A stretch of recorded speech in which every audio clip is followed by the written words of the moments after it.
자, 첫 번째 돈 되는 섹터는 중국의 춘절을 좀 미리 대비하자라는 의견을 주셨네요. 저희가 지금 현대차 아니면 이런 거에 관심이 쏠려 있고 그리고 코스닥이 얼마나 갈까 이런 거에 막 집중이 되어 있는데 이러다 보니까 중국이나 이런 쪽에 대한 관심이 저희가 약간은 사그라들어 있는 상황인데 오히려 이럴 때 공략해보면 좋을까요, 위원님? 네. 일단 춘절은 다음 달 중순 정도에 이제 있게 그쵸? 되는데요. 네. 아직까지는 이제 인바운드 관련주들이 그거 관련해서 모멘텀이 생기기 전이긴 합니다만은 2월 초로 넘어가면 설설 이제 분위기가 좀 달아오를 것으로 그렇겠죠. 예상을 해서 일단은 춘절을 좀 키워드로 좀 준비를 해봤는데요.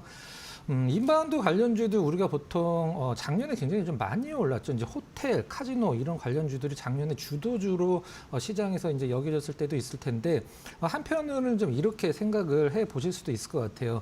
중국에서 우리나라로 오는 비행기 편이 한정이 돼 있는데 거기서 사람이 더 늘어날 수는 없는 거 아니야라고 이제 생각을 할 수 있는데 네네. 이 호텔 같은 경우는 이제 중국 관광객들이나 뭐 유럽, 미국도 마찬가지긴 합니다만 지금 외국인 관광객을 소화를 하기 힘든 상황이기 때문에 객실을 바로 늘릴 수는 없겠죠. 그러면은 어떻게 하냐면 룸 가격을 많이 올립니다. 네. 그것 때문에 이제 매출과 영업이익이 늘어나는데 지금 인바운드 관련주들 해서 카지노, 호텔 관련주들이 제일 많이 움직일 수 있는 최고의 재료는 이런 춘절과 같은 중국에서의 이제 장기 어떤 휴일이기 때문에 그 부분들을 미리 준비하자는 차원에서 좀 준비를 했고요.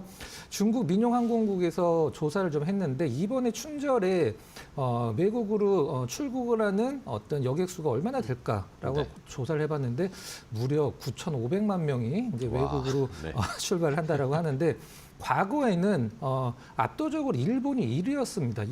일본이 1위였었는데 이제 여러분들 다들 잘 아시듯이 한일령 때문에 이제 외국으로 출국하는 중국 국민들이 가장 많이 가는 곳은 어디냐라고 조사를 해봤더니 일본을 제치고 우리나라가 출국 목적지로 기록을 했기 때문에 주가가 이제 좀 조정 마무리 국면에 있어서 인바운드 관련주들도 한번 살펴볼 필요성이 있어서 춘절을 한번 선택을 해봤습니다. 네, 알겠습니다.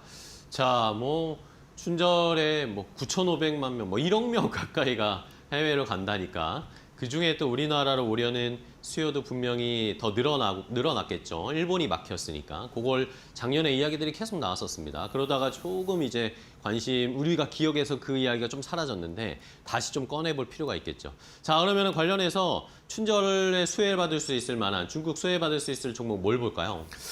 좀 가볍긴 하고 얼마 전에 좀 해프닝이 좀 있었습니다만 글로벌 텍스프리를 일단 첫 번째 종목으로 네. 좀 골라봤습니다. 이제 최대 주주 매각과 관련돼서 좀 약간 시장에서 해프닝이 있었죠. 최대 주주가 주식을 팔 때는 굉장히 비싸게 팔았는데 그 후에 유상증자는 굉장히 좀 싸게 하는 유상증자는 시장에서 굉장히 좀 약간 안 좋은 어떤 모습을 보였기 때문에 취소가 좀 됐고요. 이제 GTF 홀딩스가 이제 106만 주 최근에 장내 매수를 했습니다. 우리가 이제 글로벌 텍스프리를 인수를 해서 최대 주주로 올라갈 건데 이 글로벌 텍스프리가 지금 너무 싸졌네라고 하면서 일단은 장내 매수를 통해서 지분을 좀 늘렸고요. 작년 온기 기준 역대 최고 실적을 내는 것은 이미 수치로 확인이 된 상황이고 외국인 관광객들이 우리나라에 오면 가장 많이 가는 곳은 어디일까요? 물론 관광지도 많이 있고 여러 군데가 있긴 합니다만 사실 제일 처음에 올리브영을 가장 좀 많이 가죠.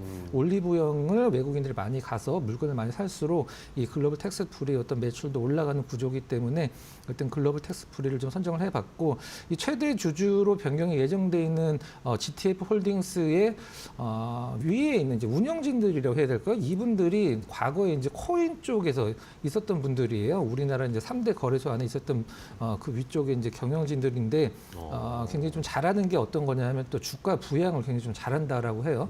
이런 부분들이 어떤 뉘앙스로 들리실지는 모르긴 하겠습니다만은 글로벌 텍스프리도 조정을 많이 받았기 때문에 실적만 봤을 때는 반등 가능성이 크다라고 이제 판단을 했고요.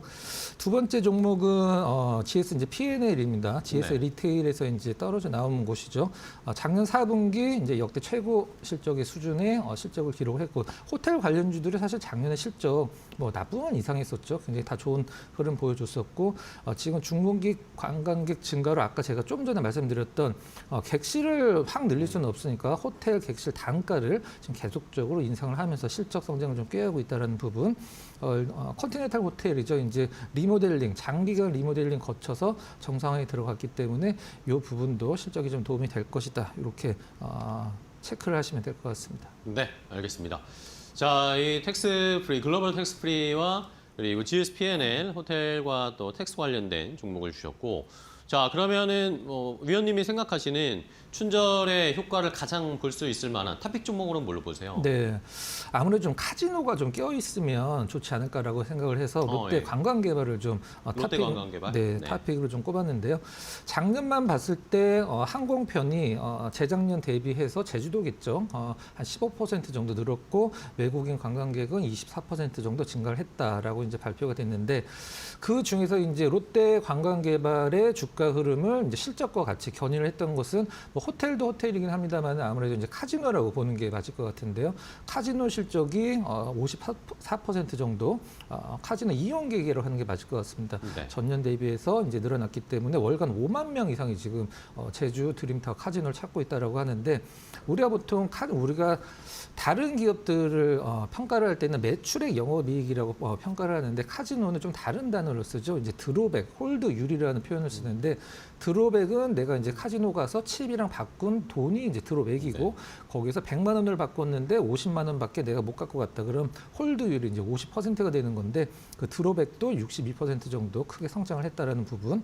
이런 부분들이 롯데 관광개발이 다른 어떤 인바운드 관련주들 대비해서 주가 조정폭을 굉장히 좀 짧게 주는 요소가 아닌가라고 이제 생각을 해볼 수 있을 것 같아요. 가격적인 전략을 좀 드리면 네. 매수가는 오늘 이제 조정 마무리 국면이라고 이제 판단이 됩니다. 현재가로 이제 매수가를 정하도록 하고요. 목표가는 26,000원, 손절가는 25,000원으로 조금 디테일하게 좀 설정을 해보도록 하겠습니다.